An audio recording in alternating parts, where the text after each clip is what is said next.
What happens when a CEO disguises himself in a thrift store jacket, a synthetic beard and a scruffy brown wig, then walks into one of his own diners pretending to be just another customer? For Quinton Hail, it wasn't a stunt, it was desperation. 3 years ago, after his father died unexpectedly, Quinton inherited the 8 Low Diner chain, an old-school franchise that had once thrived on reputation, serving up greasy burgers, warm pies, and bitter coffee in thick, chipped mugs. It was the kind of place that survived on nostalgia. But lately, something felt broken. Complaints were rising. Reviews were slipping from glowing to lukewarm, then bitter. More troubling than that, 2 veteran employees had walked out. No notice, no goodbye, just gone. Quinton's district managers, always too rehearsed, kept insisting that all was fine. Just typical turnover, they'd assure him, brushing off concerns with polished reports and forced optimism. But Quinton knew better. The numbers didn't lie. The energy of the brand, once built on community and familiarity, was evaporating. So he decided to see for himself. He scanned the employee schedule and picked North Oak Location 5. It had accumulated more customer complaints than any other store over the last 6 months. He had never stepped foot in that branch, never met the staff. Most of them had been hired after his father passed, after the culture started shifting. They wouldn't recognize him, especially not now. Over the past year, Quinton had shaved his head, shed weight, and changed his wardrobe. But for this, he went further, slouching his posture, softening his voice, and covering his face with a cheap beard and oversized glasses that softened the angular sharpness of his real identity. He didn't just want to go unnoticed. He needed to feel what his customers felt, see what his team saw, live in the space his father had once ruled, with pride. He walked into the North Oak Diner just after 2 on a Tuesday, during the sluggish in-between hours. The place smelled of fryer oil and burnt toast, that unmistakable scent of overworked grills and uncleaned vents. A teenager, probably no older than 16, greeted him without a smile, leading him to a booth near the kitchen without making eye contact. The music overhead blared a pop track that clashed with the atmosphere. His booth hadn't been properly wiped down. Dried ketchup clung to the edge like a forgotten memory. He took it all in. Around him, a few tired families, an older couple and 2 guys glued to their laptops filled the room. The staff looked busy but not efficient. One waiter, tall and wiry, juggled 4 plates at once like a circus act. Another leaned against the counter, scrolling mindlessly through his phone. A sharp voice cut through the clatter. "Table 8's been waiting 15 minutes, Logan." Someone barking from the kitchen. Quinton arched a brow, not in judgment, but in quiet disappointment. This wasn't what his father built. Then came Kyla. She was his server, early 20s, worn-out eyes, but still carrying a natural kindness in her tone. She brought him coffee, took his pancake order, and apologized softly for the mess. "We're down 2 people today," she said. "One called out, the other just quit mid-shift yesterday." "Is that normal?" he asked, keeping his voice easy, casual. She paused, her eyes flicked to the floor. "Lately." Yeah. There was no bitterness in her tone, just exhaustion. That kind of honesty hit harder than any report ever could. From his booth, Quinton could see the front register and the entrance clearly. That's when it happened. A woman walked in with 2 children. Her clothes were clean but worn. The younger child wore a school uniform that had clearly been outgrown, sleeves too short, pants riding high. They sat quietly in the corner, not drawing attention, but Quinton watched the mother. She opened her purse, counted a few bills, then counted again, slower, more deliberate, as if trying to make the math change by willpower alone. Then a server approached, not Kayla, but another young man, tall, lean, with dark curls and a calm energy. His name tag read Luca.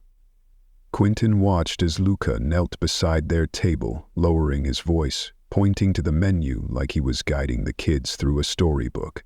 The mother leaned in, said something in a whisper, clearly embarrassed. Luca just smiled and shook his head gently. "Don't worry. worry about it," he said softly. "I've got you guys today. Order what you need." The mother's lips parted, as if to protest, but her voice caught. Her eyes shimmered with the kind of gratitude that doesn't always find words, and in that quiet moment, Quinton felt something shift. Not in the diner, but in himself. This wasn't just a failing franchise. It was a fragile ecosystem of exhausted workers, struggling families, and moments of unexpected kindness. Moments no report could capture. And suddenly, this disguise wasn't just for observation. It became a mirror. She nodded quickly, brushing away a tear, trying to collect herself.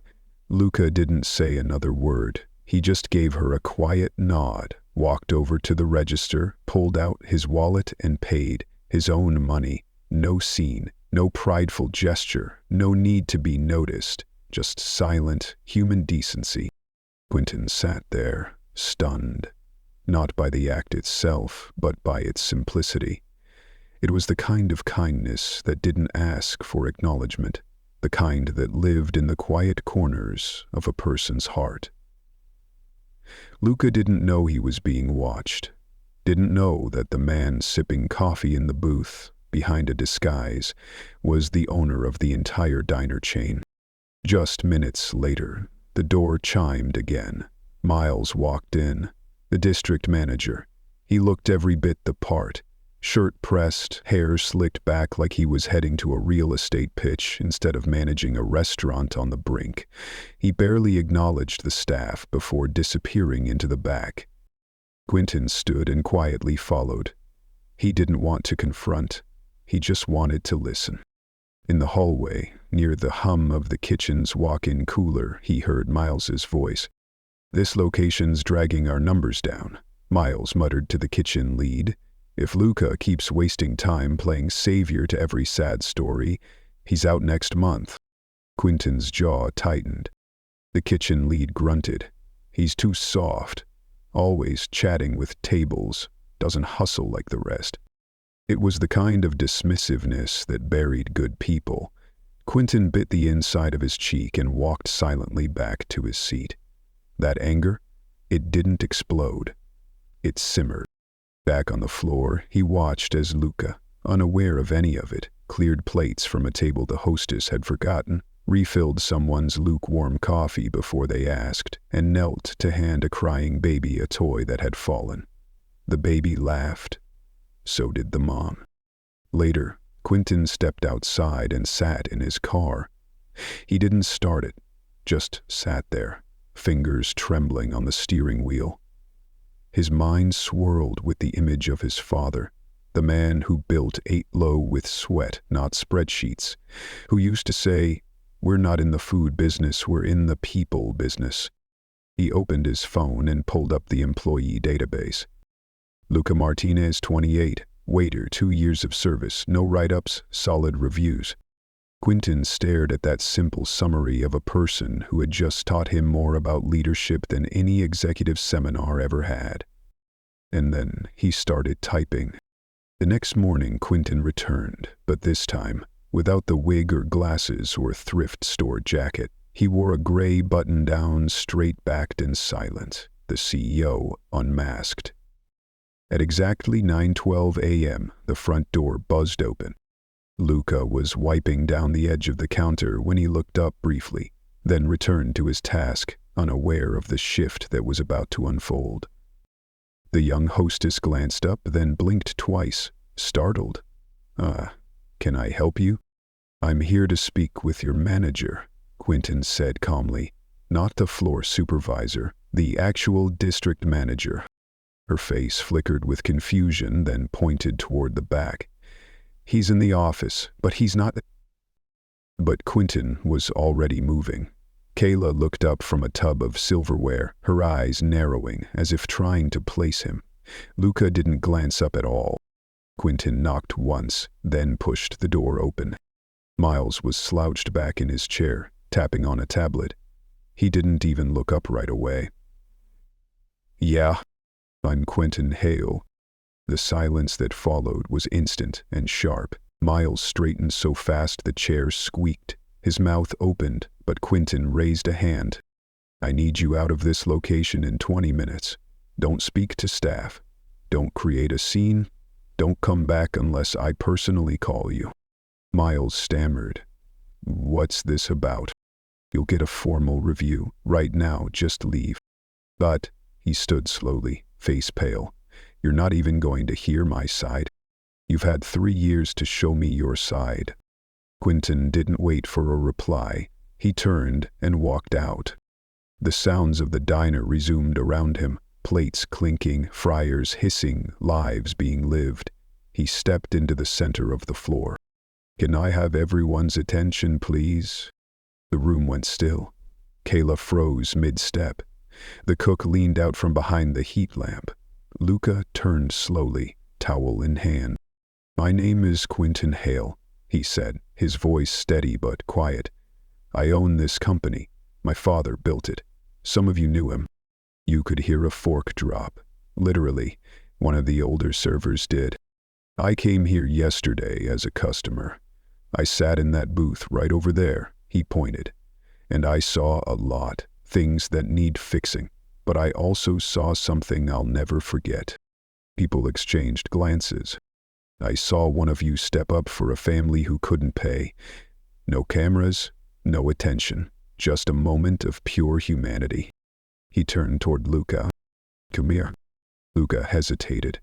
Then slowly he stepped forward.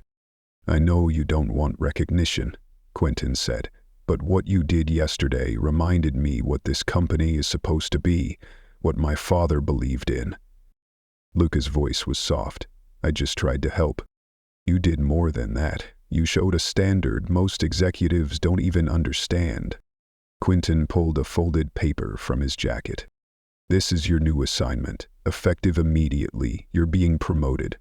You'll train all our new hires across the region. Hospitality, empathy, service, everything you do without thinking. I want that everywhere. I'm not a manager, Lucas said, almost instinctively. You don't need to be, Quinton replied. You just need to be you. Applause started slow, then built. Someone whistled. A fry cook even clapped with a ladle. Quinton turned back to the room. Changes are coming. I'll be visiting every location myself. No emails, no warnings. If you've been carrying more than your share, I see you. If you've been hiding behind a title, that ends now.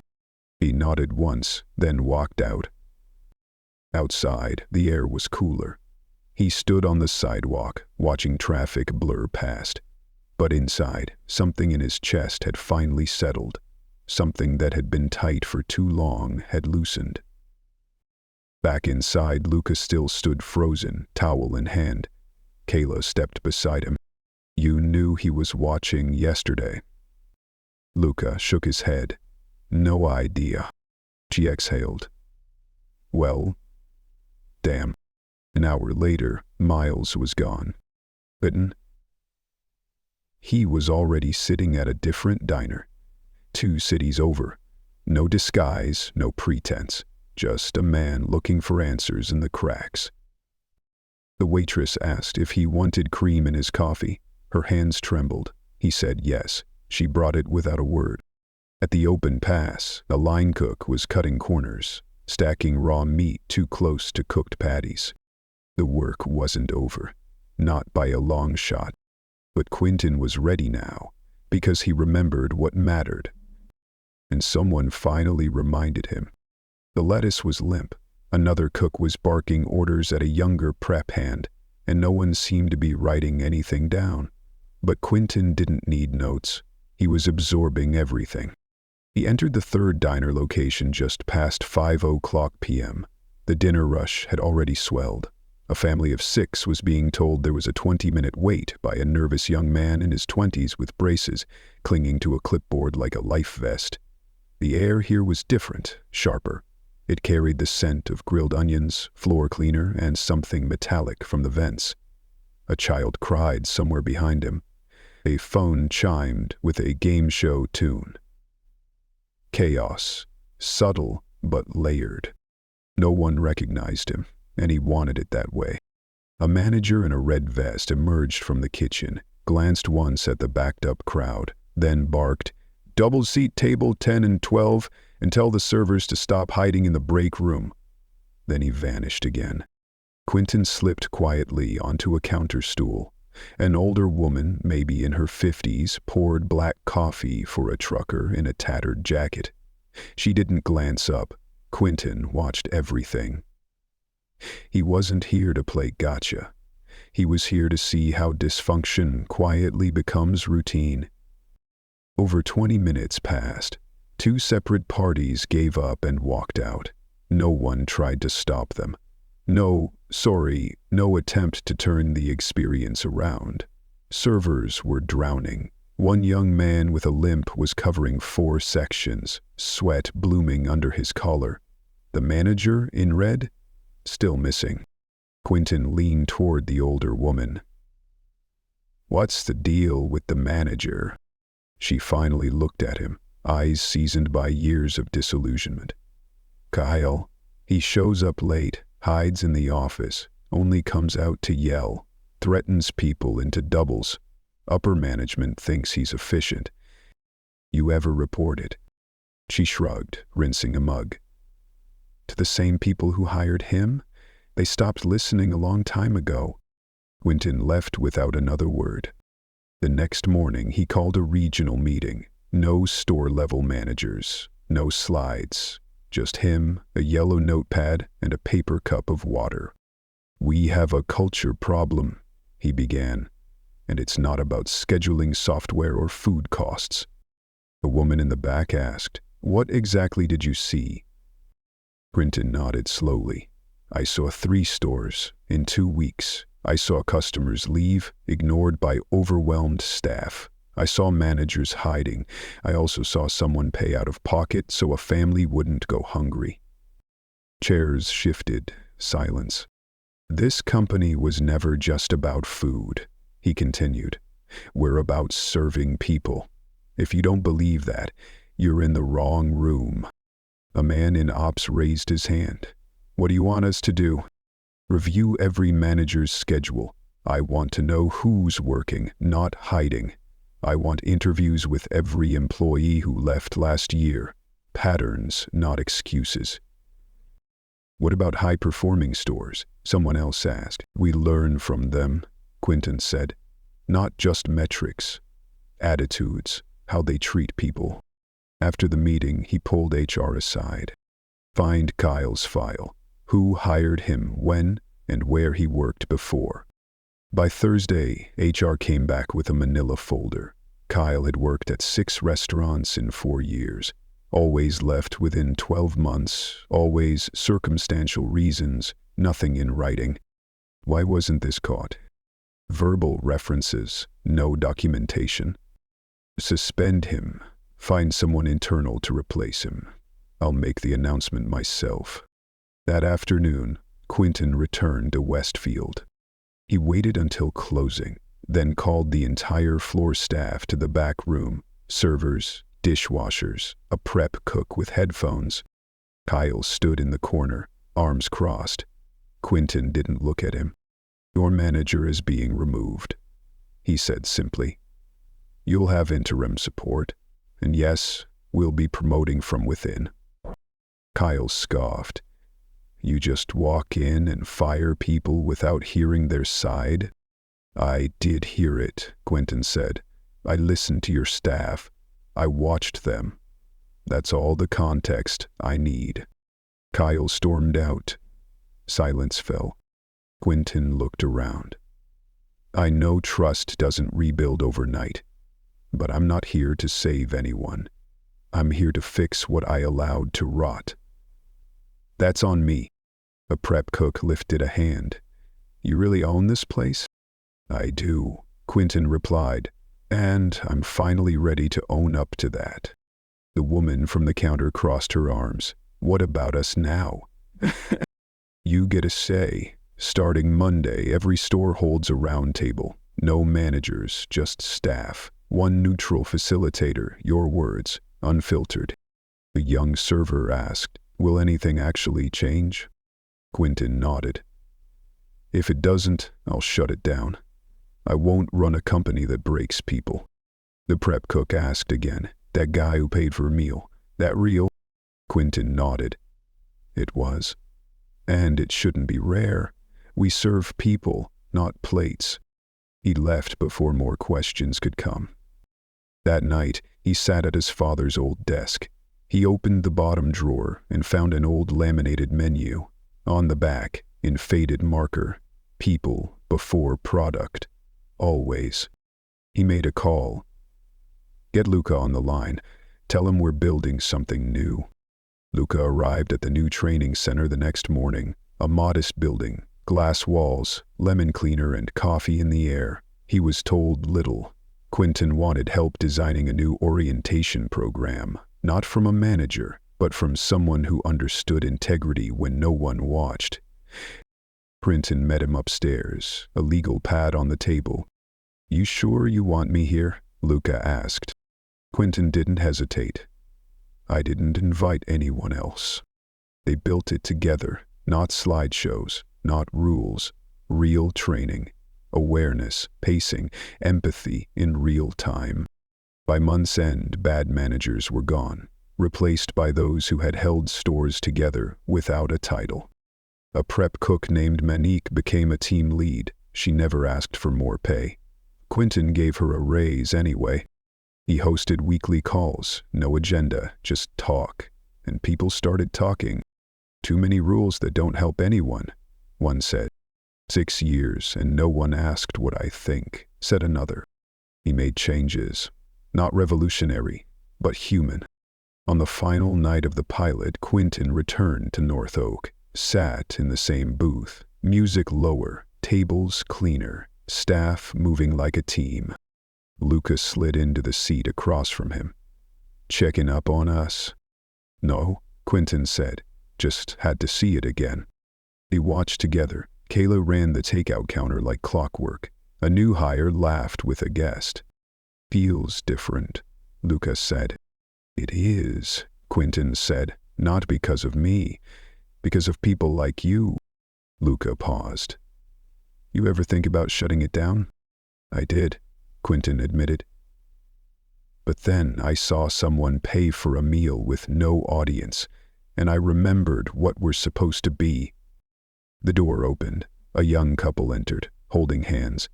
The hostess smiled. It wasn't forced. Quinton stood. You're going to keep building this, even when I step back. Luca raised a brow. You stepping back already? Not yet, but someday. And you're the glue now. Luca nodded. If you ever forget that again. I won't, Quinton said. They shook hands. No ceremony, no applause. Outside, the sun was setting behind the strip mall. Asphalt shimmered under the amber sky. He stood by his car, breathed in deep, the scent of bread and motor oil. Real, imperfect, alive. He drove off. He didn't need to look back. The work had already begun.